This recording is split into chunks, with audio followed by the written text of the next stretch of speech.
Hello, my name is Molly Quetel, and today I'll be discussing my research on the reaction of hydrozones with potassium organotrifluoroborates through photoredox catalysis under my mentor, Dr. Hannah. Now, a previous project that I worked on is the addition of alkyl radicals to amines using organotrifluoroborates through visible light synthesis. As you already may know, visible light synthesis is not new, such as photosynthesis.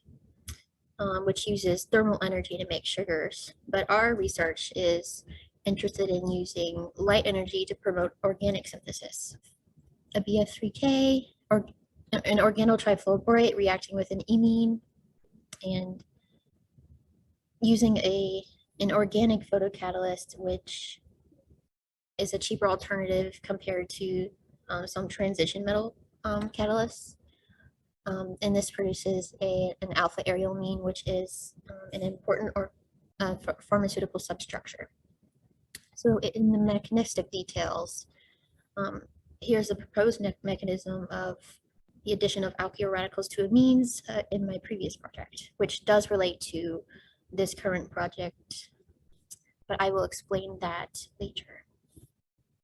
Okay, so essentially the photocatalyst absorbs the visible light. So this excites the photocatalyst and makes it a stronger oxidizing agent. And in the first step is the interaction of the excited state photocatalyst and the organotrifluoroborate. And this reduces the excited state photocatalyst through electron transfer.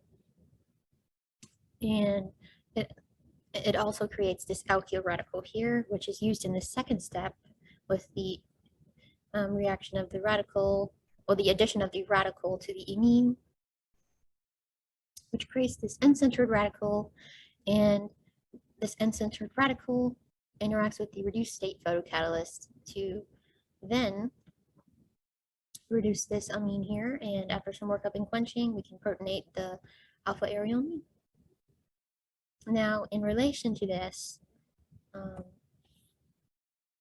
this is where the similarity comes in, and this is where you can see the similarities with the mechanism, except you have this an extra NH in our group instead of just an NH-PH, and this is the hydrazone part, and this would be the hydrazine.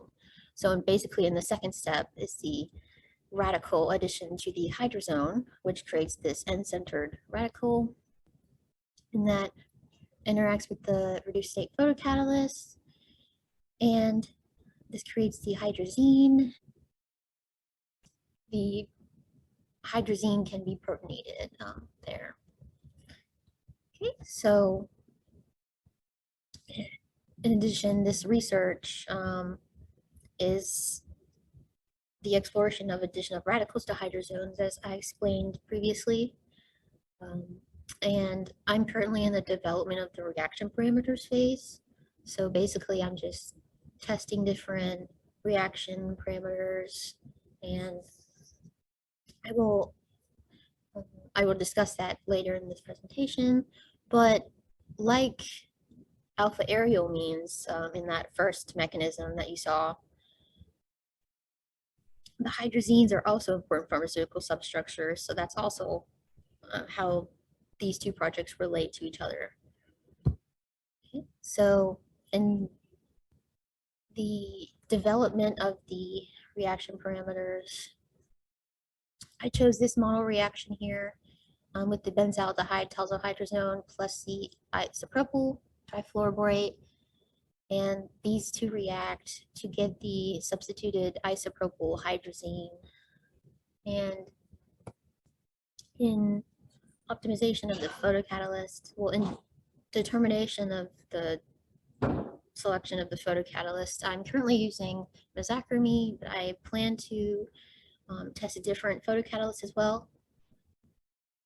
For the solvent, I've tested a few solvents, and I will discuss that later, but I'm currently working with organic solvents first, and then I will look into non-organic solvents to see if that's a possibility. And the time in the photoreactor here, I chose around 16 to 20 hours, as opposed to the previous project with 46 hours.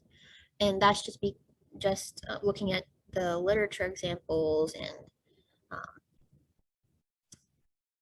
but I plan to test this, the optimal time basically. But in the experimental procedure, or like the workup conditions, it was kind of inspired by a combination of my previous studies with my past experience and just looking at the examples in literature. So in the first thing I'll discuss is the solvents. So in exploration of the solvents, I chose 4 solvents, organic solvents, which were dichloromethane, methanol, dimethylformaldehyde, and acetone. And I analyzed these through GCMS, DART-MS, and proton NMR. And the gas chromatograph spectroscopy uses liquid samples for analysis, which give the molecular ion peaks of what's in the sample. The direct analysis in real time mass spectroscopy is more sensitive than GCMS, so it was used in support of the GCMS.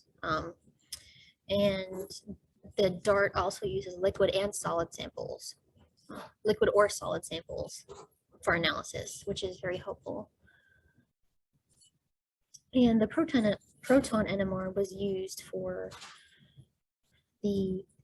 looking at the hydrogen signals in the synthesized compound or in the synthesized product, which is very helpful to look at the comparison between the starting material and the synthesized products. Now, in selection of the solvents, all 4 of these reactions with the solvents produced mostly starting materials, so that was downside. And they had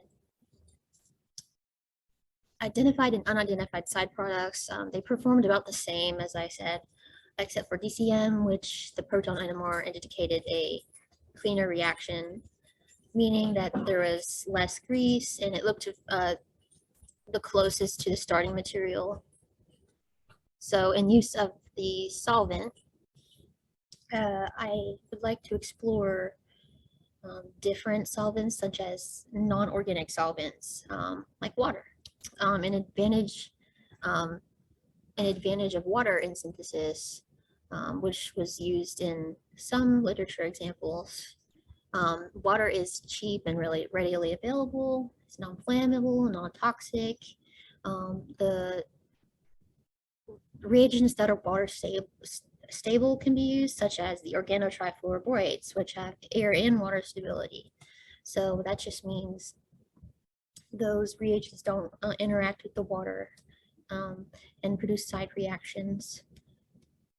And the examples in literature saw improved yields there. So that's another advantage of using water as a solvent.